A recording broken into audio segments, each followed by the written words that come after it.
Que a paz do Senhor Jesus seja com todos. Eu agradeço a Deus pela rica oportunidade. Peço aos irmãos que leiamos Romanos capítulo 10, versículo 17. Carta de Paulo aos Romanos, capítulo 10, versículo 17.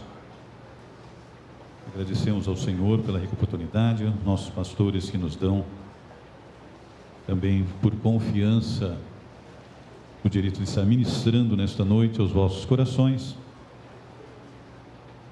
Romanos 10, 17, diz a palavra do Senhor: de sorte que a fé é pelo ouvir, e o ouvir pela palavra de Deus. Amém, irmãos? Com a permissão do pastor, podeis sentar. Talvez alguém tenha alguma versão que diz a palavra de Cristo. Normalmente as versões atualizadas seguem o texto crítico de Westcott Hort, que em vez de usar Deus, usam Cristo, mas é o mesmo sentido porque Cristo é Deus. Amém, irmãos? E nós entendemos aqui por esta palavra de Romanos 10, 17, que a fé nos é transmitida, e aqui o texto é claro, muitas vezes a versão Almeida Corrigida Fiel, ela diz apenas a fé é pelo ouvir. Outras traduções dizem melhor, vem pelo ouvir. Por quê? Porque existe uma preposição que a versão corrigida não traduz, é um ex. E no grego, ex quer dizer que sai de dentro de alguma coisa para demonstrar algo. Então a fé, ela não é pelo ouvir, ela vem pelo ouvir. E ele complementa: e o ouvir pela palavra de Deus, ou palavra de Cristo. Eu escuto muitas pessoas pregando, dizendo, a fé vem pelo ouvir, e ouvir a palavra. E na verdade o texto não diz a palavra, ele diz pela palavra. Qual é a diferença? A preposição de a é instrumentalidade. Não adianta eu trazer uma palavra científica, teológica para os irmãos, se ela não tiver contato com Deus. E às vezes há muita preparação no sermão para poder trazer algo bem elucidado, bem apresentado, mas falta o principal, é Deus na mensagem. Por isso tem pessoas que ouvem o Evangelho e não dão atenção. Por quê? Porque ouviram uma palavra bonita, mas faltou Deus na palavra. E qual é o melhor lugar para se ouvir Deus na palavra? Na igreja. Porque aqui o Senhor diz, a minha palavra não voltará vazia. Ela fará o que eu determinei que ela faça, aquilo que ela tem que fazer. Então você, querendo ou não, você vai ser impactado pela palavra de Deus. Por que querendo ou não? Porque muitas pessoas às vezes vêm à igreja, e é comum, cansado do dia, do trabalho, às vezes até dá uma cochiladinha. Pastor, crente não cochila. Fala isso para Pedro, Tiago e João. Quando lá no Jardim das Oliveiras, Jesus falou, orem comigo. Jesus se afastou 1 hora, quando voltou eles estavam naquele ronco pentecostal, porque estavam cansados, é natural, é normal, irmãos, nós cansamos. Jesus muitas vezes separava-se de lado e deitava, como deitou no barquinho para descansar, é natural. E às vezes vimos a igreja, e o cansaço nos toma de tal maneira que nós não conseguimos assimilar a palavra, e isso faz um mal tremendo. Por quê? Porque ficou apenas uma palavra, faltou Jesus agindo na palavra, faltou Deus agindo na palavra. Mas quando você dá total atenção à palavra, Ele transforma, Ele regenera, Ele renova, Ele cura, Ele opera.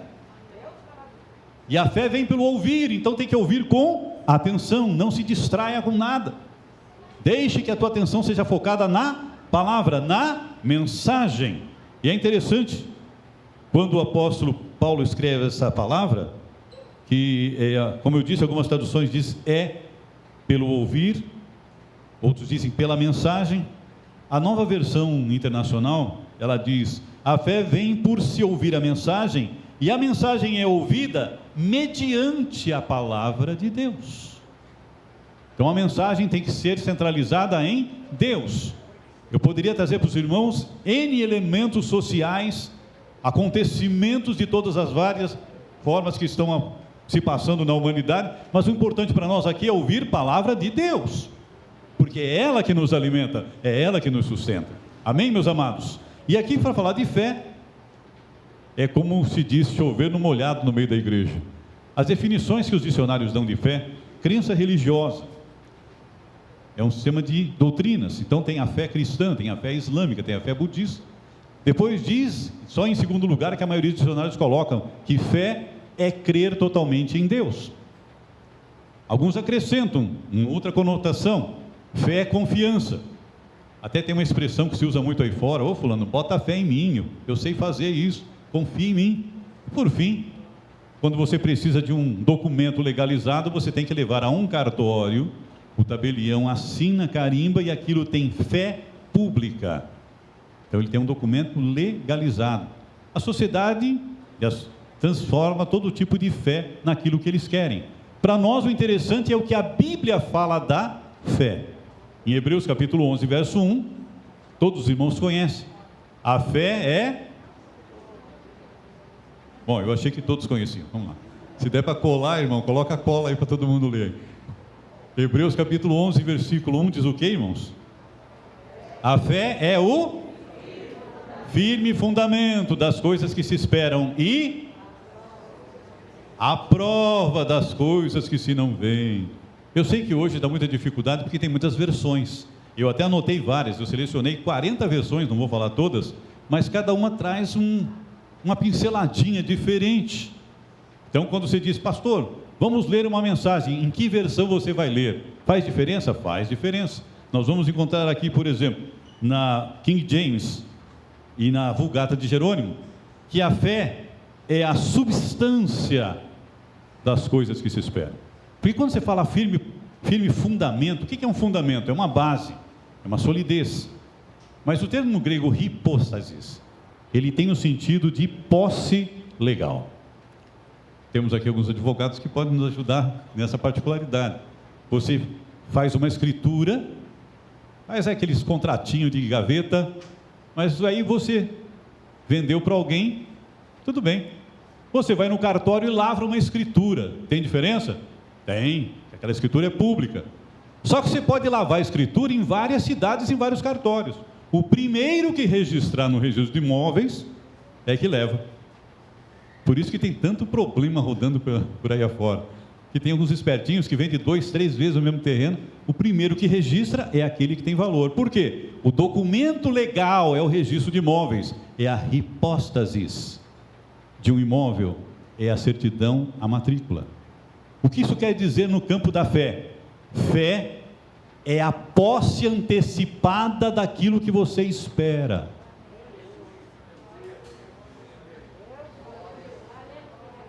Deus já colocou no nosso coração um documento legal. Você pode esperar, porque eu vou dar. Quem tem fé, sabe, vou receber. Por isso, então, quando se diz firme fundamento, você precisa pensar que não é apenas um fundamento, é uma substância, é a essência. A palavra hipóstase é usada 5 vezes só, nos 27 livros do Novo Testamento, e 4 vezes como confiança, só numa que ela aparece como essência, lá em Hebreus 1 e 3, que diz que Jesus é a essência de Deus. E o que é a essência? É a substância principal. Como diziam os antigos, é a substância do caldo, é aquilo que dá vigor, é aquilo que tem valor. Então, meu amado, Deus já colocou no meu e no teu coração essa substância essencial de crer. Você já tem um documento legal que diz que você é filho de Deus. E você pode esperar o céu. Hoje já quase muitos não pregam mais do céu. Eu estou esperando ir para a glória com o Senhor. Estou aguardando, e aqui já se cantou Maranata, vem Senhor Jesus. Estamos aguardando Cristo. E temos um documento. A fé é o teu passaporte legal para ir para a glória. Só vai quem tem fé. Quem não tem fé não vai. Mas também diz que é a prova das coisas que se não veem. E o termo grego eleikos não é apenas prova, mas é também uma segurança. Eu estava vendo agora uma tradução que eu peguei, uma tradução católica, que é da Bíblia de Jerusalém, que eles dizem assim, que a fé é a posse antecipada do que se espera e é o meio de demonstrar a realidade do que eu não vejo. Demonstração daquilo que eu não vejo, mas eu acredito. Isso me faz lembrar uma frase que o Senhor Jesus falou lá no Evangelho de João, capítulo 20, verso 29, quando ele repreende Tomé, que Tomé falou assim, se eu não colocar a mão lá nos cravos e do lado dele, de modo nenhum eu crerei.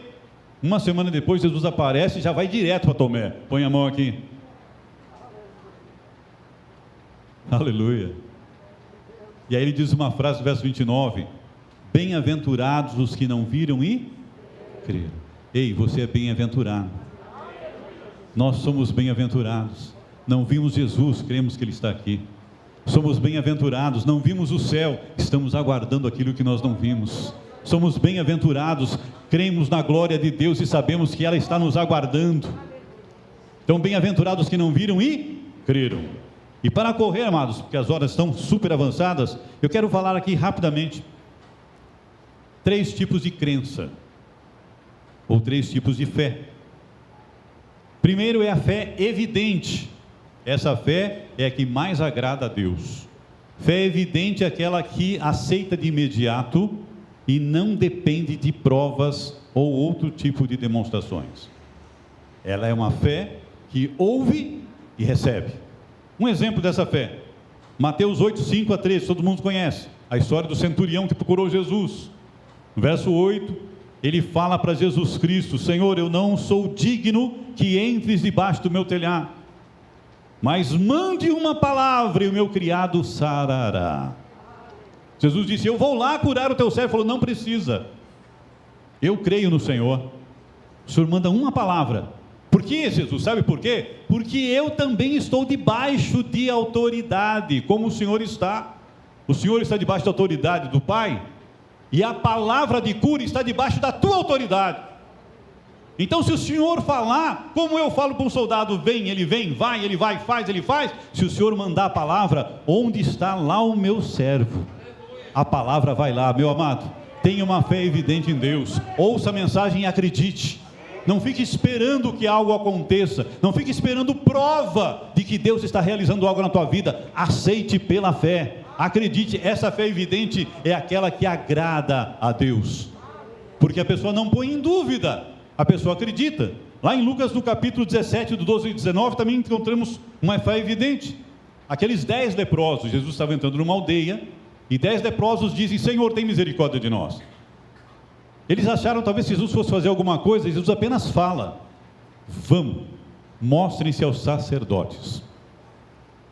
E lá em 17:14 diz, indo eles, foram curados. O interessante é que o termo fala exatamente isso. Eu até fiz um ressalto aqui, o indo eles, tem uma preposição em, quer dizer, durante a caminhada, eles foram curados. E por que eles tiveram uma fé evidente? Porque segundo o livro de Levítico, o leproso só podia se apresentar ao sacerdote quando ele já estivesse curado.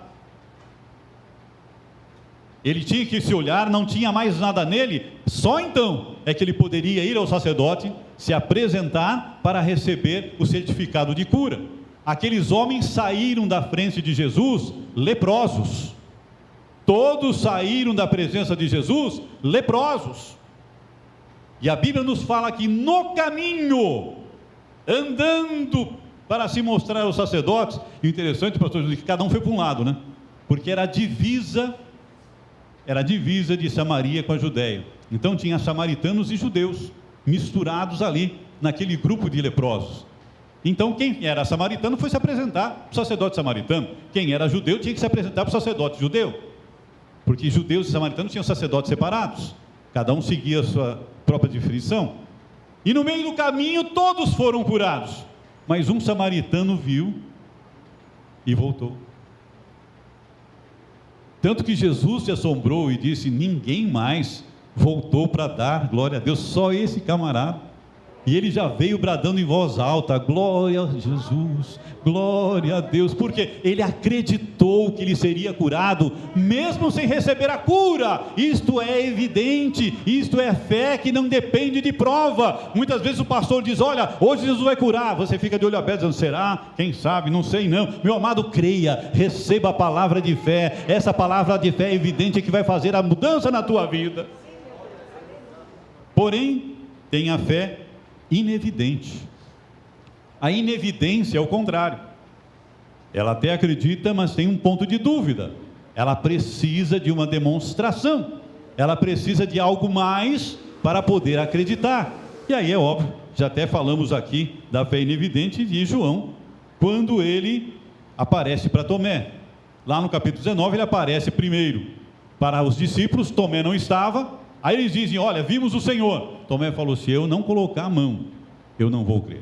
Jesus aparece, mostra-se para ele e diz: põe a mão aqui. Aí ele diz: Rei meu e Deus meu. Tomé, porque você viu, você acreditou?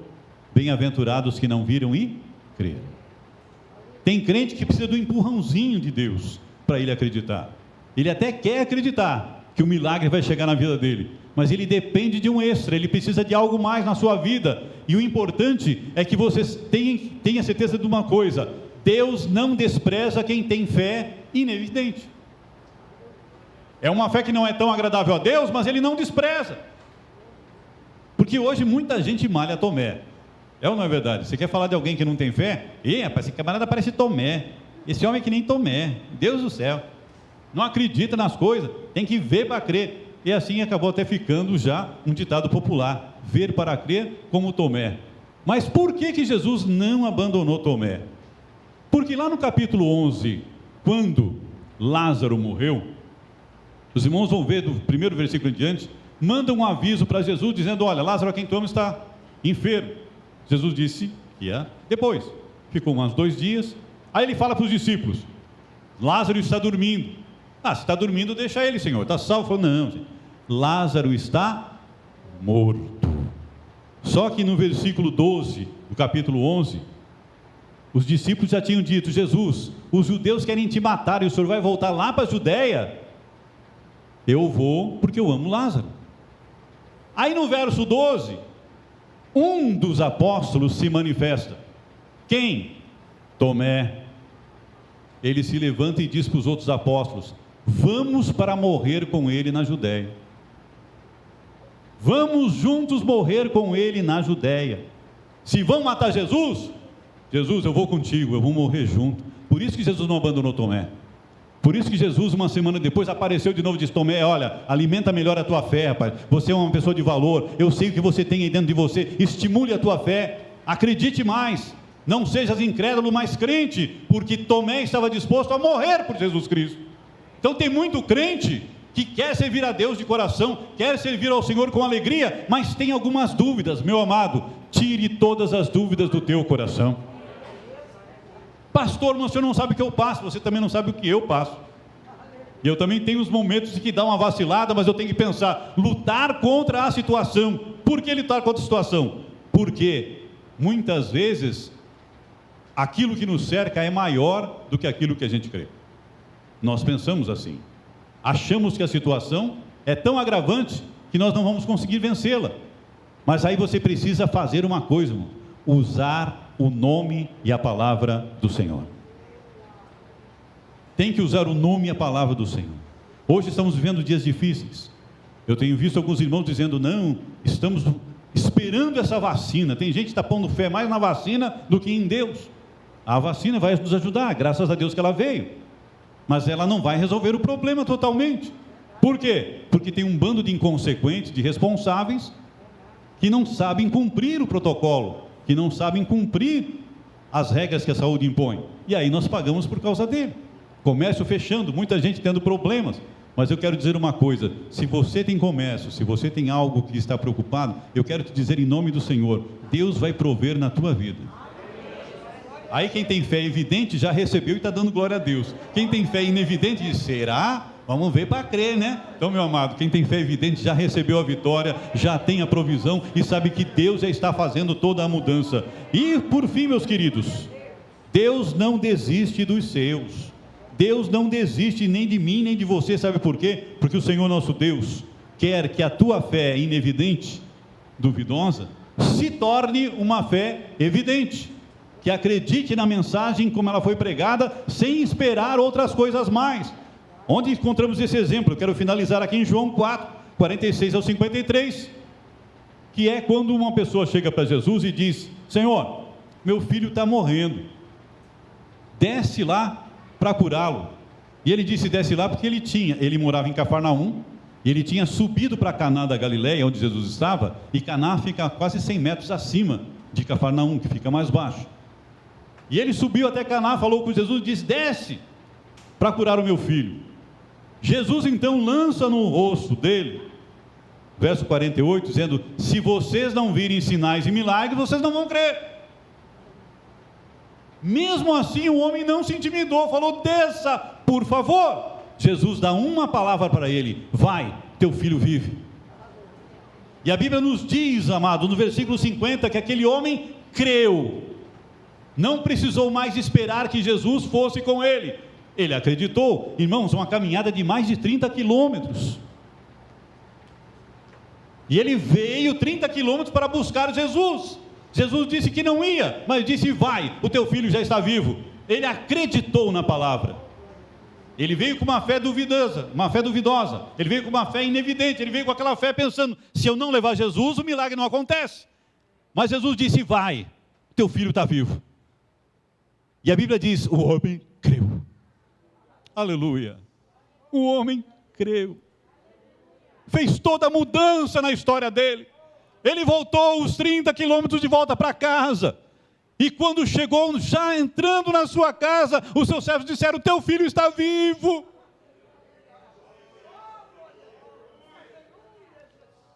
E ele, ainda um pouco duvidoso, perguntou: que horas foi isso? Que horas que ele foi curado? Sabe por quê? Porque ele queria ter uma certeza maior na vida dele. Ele falou: eu sei que Jesus curou, mas eu quero confirmar. Que horas foi isso? Eles disseram: olha, o texto grego fala a hora sétima. A versão corrigida diz às 7 horas, o que não está correto. É a hora sétima, é 1h da tarde. Não é 7 horas da noite. A nova versão transformadora e a nova versão internacional e a New International Version traduzem melhor o texto. Porque é a hora sétima, contando da hora sexta, que é a primeira hora, 7ª hora é 1h da tarde. E ele disse: foi a 1h da tarde, na hora sétima. Então a Bíblia diz que ele entendeu. Foi o horário que Jesus falou: teu filho vive. Pastor, isso mudou a vida daquele homem? Mudou, por quê? O verso 51 diz que ele converteu a casa dele inteira. Começou a pregar: irmãos, eu fui lá, falei com esse Jesus, ele disse: 1h da tarde teu filho vive, e o meu filho foi curado nesse horário. Ele é o Messias, ele é o Filho de Deus. Aquela fé duvidosa agora é uma fé evidente, agora acredita na palavra, aceita a palavra, e sabe que o Senhor, quando manda seus mensageiros, é porque ele tem um propósito. Para alguns faz o efeito na hora, para outros vai fazer o efeito só mais tarde, quando você der fé à palavra que você ouviu. E nessa noite eu quero te dizer que o Senhor faz milagres ainda hoje.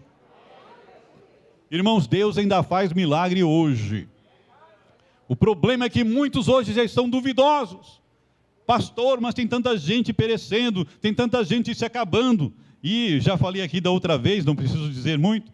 Eu não sou negacionista, e mais uma vez me sensibilizo aqui e externo meus sentimentos aos presentes e a quem está pela internet, que perdeu algum ente querido, que tem alguém em uma situação difícil. Que Deus conforte os corações, console os corações. Mas tem um detalhe, meu amado: o Senhor está recuperando muitas pessoas que pegaram Covid. Deus está preservando a vida de muitos. Tem alguém que pegou aqui? Deixa eu ver, levanta a mão. Olha, tem alguns que pegaram. Dá um glória a Deus aí, amado. Você tem que dar glória a Deus, você pegou e está aqui para dar glória a Deus. E Deus ainda faz milagres. A dificuldade está em quem recebe a palavra. Quando o pregador diz: Deus vai fazer hoje, se você disser um amém aí, concordando, vai acontecer o milagre. Porque a fé vem pelo ouvir, e o ouvir pela palavra de Cristo. Você precisa concordar com o milagre, você precisa concordar com a mensagem. Aquele homem passou a acreditar mais em Jesus, ele já sabia quem era. E a Bíblia diz que ele era um vasílicos, ele era um oficial do rei, não era qualquer um. Primeiro que ele, sendo oficial do rei, ele não podia nem estar em contato com Jesus, que era perseguido pelos judeus, mas ele precisava do milagre. Ele tinha que receber o milagre. Eu falei, eu vou atrás desse homem. Tem crente que não sai da esquina para vir na igreja. Esse homem andou 30 quilômetros para falar com Jesus. Porque precisava do milagre. E eu quero te dizer nessa noite, o milagre vai chegar na tua casa. Você vai receber o milagre se você crer na mensagem. Deus está dizendo para alguém aqui nessa noite, vou mudar a tua história, vou fazer aquilo que você pensava que tinha terminado. Não terminou, vai continuar. E a fé vem pelo ouvir, creia nos profetas e você vai prosperar. Acredite na mensagem que é ministrada e você vai ter a mudança na sua vida. Mas é preciso ter fé. E a fé é a substância, é o documento legal, é a posse antecipada daquilo que eu espero. Irmãos, pela fé eu já me vejo morando no céu. Pastor, você não merece, nem você, mas não vamos lá porque nós merecemos, nós vamos lá porque o Senhor Jesus Cristo morreu pelos nossos pecados e quer nos levar para a glória. Então tome posse daquilo que já é teu, não deixe ninguém tirar aquilo que está na tua mão. Por isso Jesus disse, que ninguém tome a tua coroa. Meu amado, já tem uma coroa preparada para você. Pastor Hilário falou daquela coroa de quem tem a vitória. Tem uma coroa para cada vitorioso desta igreja, tem o teu nome escrito nela. Mas o Senhor adverte, tenha fé, não deixe ninguém tomar a tua coroa, porque o inimigo quer arrancar a tua coroa com a dúvida, quer arrancar a tua coroa com a decepção, quer arrancar a tua coroa com as más conversações. Ouça a mensagem de Deus, enche a tua mente com a palavra do Senhor, se alimente de fé e diga, como disse Davi enfrentando Golias, vem a crise, vem o Covid, eu vou a ti em nome do Senhor Jesus Cristo. Amém. Deus abençoe a todos em nome de Jesus.